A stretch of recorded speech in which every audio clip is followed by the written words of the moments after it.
Miss Spider's Wedding.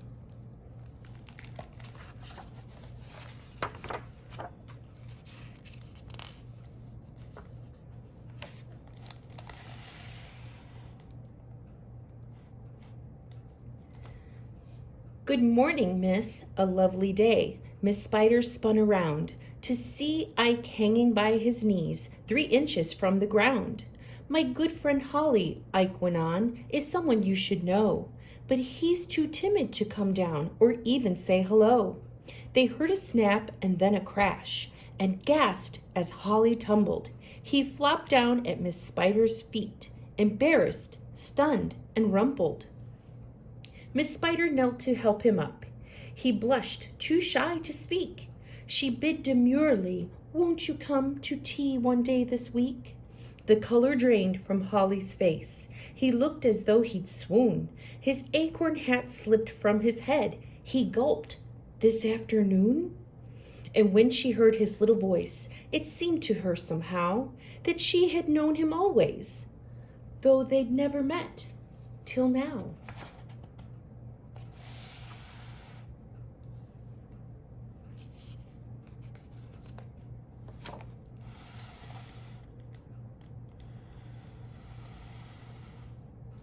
Please pay attention when I speak. Stop daydreaming, barked May.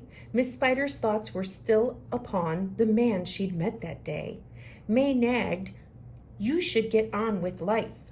I thought by now you'd be a wife." "But Miss Spider tried to say. "You mustn't interrupt," sniffed May. May jabbered on and on and on.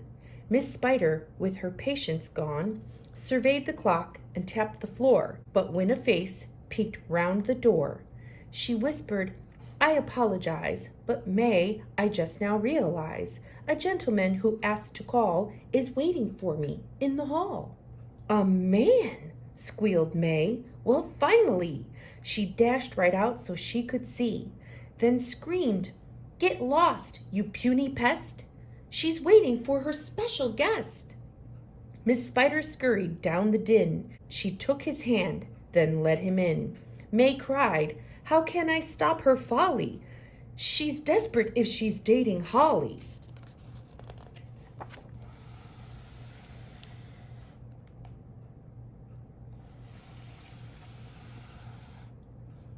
They talked of all their dreams and hopes, of art and nature, love and fate. They peered through toy kaleidoscopes and murmured thoughts I shan't relate. Then Holly held Miss Spider's hand. "I'll say no more, you understand, for private moments between spiders should not be witnessed by outsiders."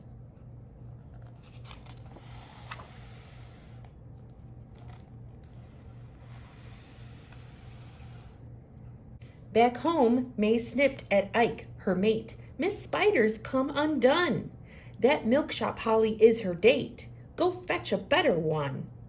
Be certain he's intelligent, strong, handsome, brave, and elegant. Just find an 8-legged Mr. Right and bring him back here by tonight." Ike said, "But I think Holly is particularly nice. It's not just me who thinks so. You can go and ask the mice.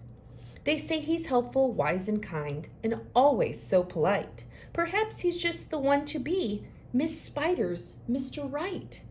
May gasped, "You've lost your senses too. That panty waist will never do. What difference if he's kind and wise? He isn't half Miss Spider's size." "I see I'll have to go with you, for very clearly, Ike, you simply don't have a clue to what we women like."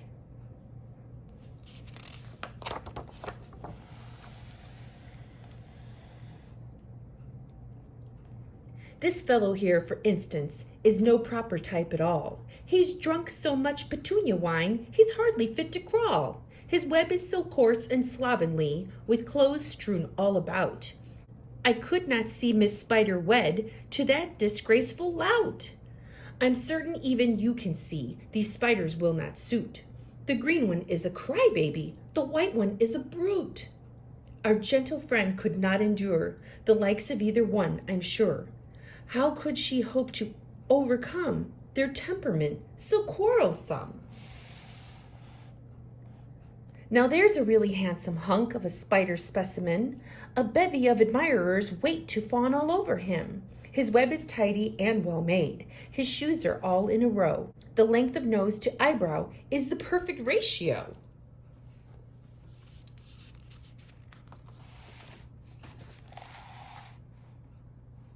May called, "Oh, Spider, sir, yoo-hoo, I've got the perfect girl for you." She whispered, "Now I'll put things right." "I hope," squeaked Ike, "he doesn't bite." "Please tell me of this lonely miss," the spider's strong man cooed. "Is she a beauty? Is she rich?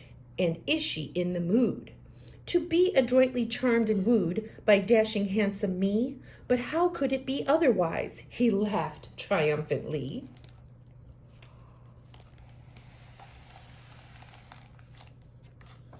"Why don't you beetle darlings wait right here till I come back?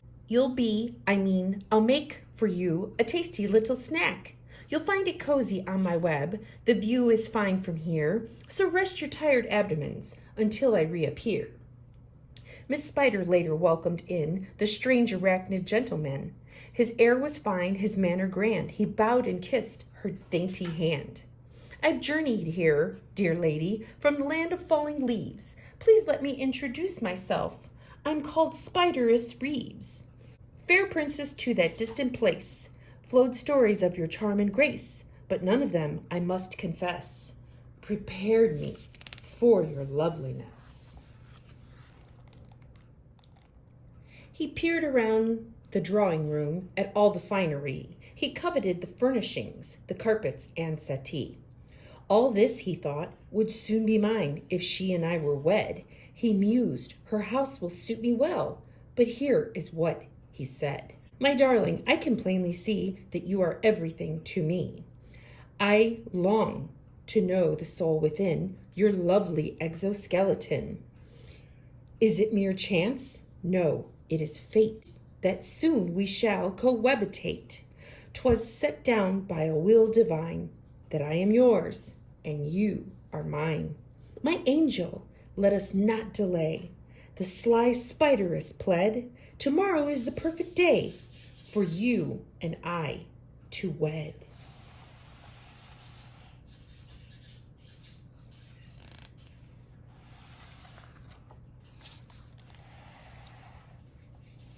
"Kind sir, you move too fast for me," Miss Spider cried protestingly. "My love already has been spun and promised to another one." "You cannot mean," Spideress howled, "that you're rejecting me. Tell me this loathsome rival's name. I'll squash him like a flea." His hot breath sprayed Miss Spider's face with all the force he had. He screamed, "You will reveal his name." She said, "I won't, you cad." He turned his back and brayed, "I must go find and grind him into dust. So foolish woman be forewarned, Spideress Reeves shall not be scorned."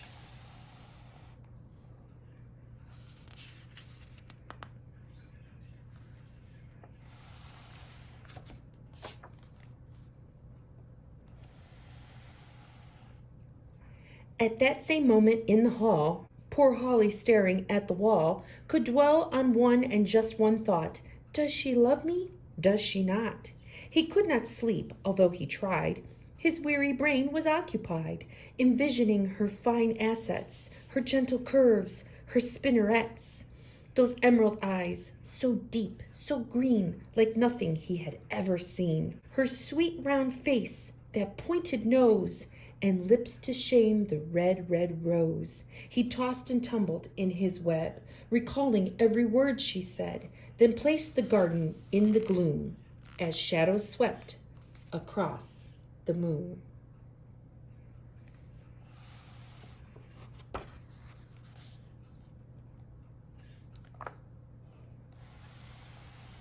Just then there was a little sound that didn't seem quite right.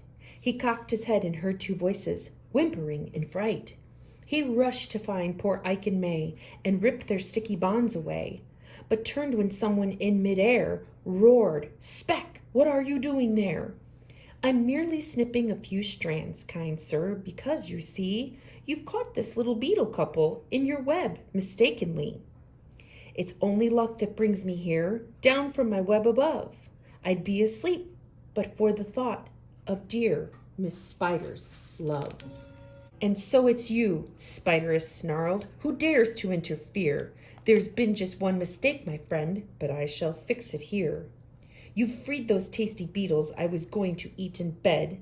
That's just too bad, for now I'm forced to eat you up instead.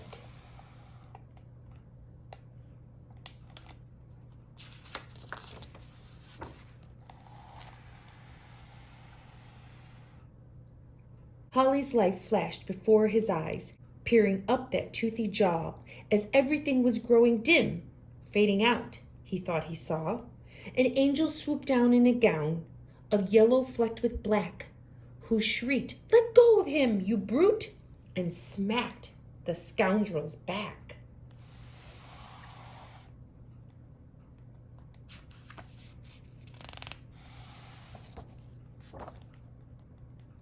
Drifting back to consciousness, Holly sensed someone he knew.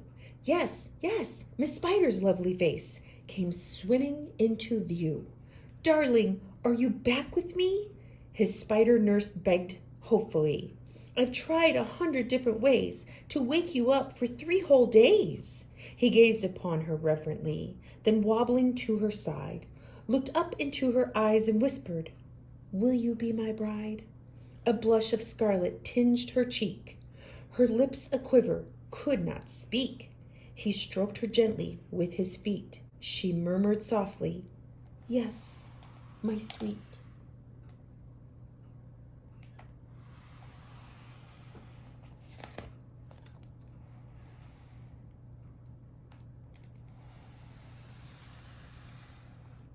They sat together in the sun, and when the day was through, they made a list of all the most important things to do. The crickets would be asked to play the music on their wedding day. The field mice, woolly bears, and bees would cater an affair to please. "I'll bake the cake," Miss Spider said, "and weave my silken veils." Then Holly peeped, "I'll spin a suit with silk top hat and tails. We'll send an invitation out to every bug alive, with notices in every bush and treetop, hill, and hive."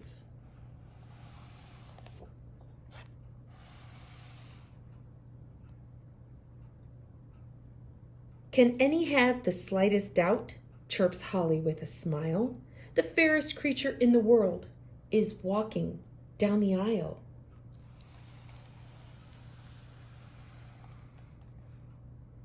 "To be my own beloved bride, my joy and comfort, hope and pride.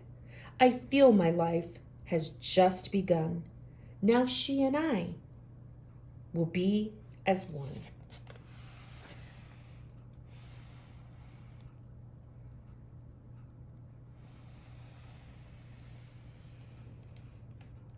"Oh, see how handsome Holly looks," Miss Spider sings with glee. "Of all the spiders in the world, he chose to be with me. We found the place where love abides, and share the warmth that it provides, for all those who have found the way to savor life's most sweet bouquet."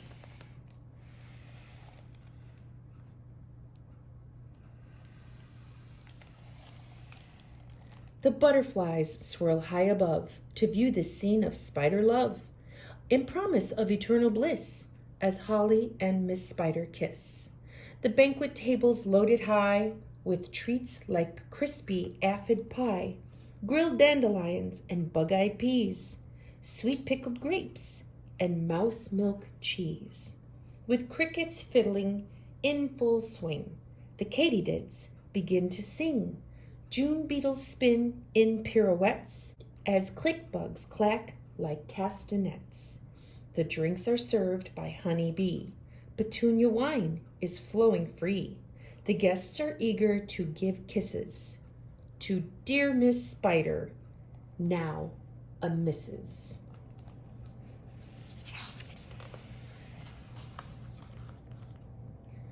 The bride and groom, at last withdrawn from all the chaos on the lawn, poise low upon a willow tree and hold each other tenderly. We see their forms in silhouette, their shapes are clear to us, and yet, how can we fully recognize the beauty seen through true love's eyes? The end.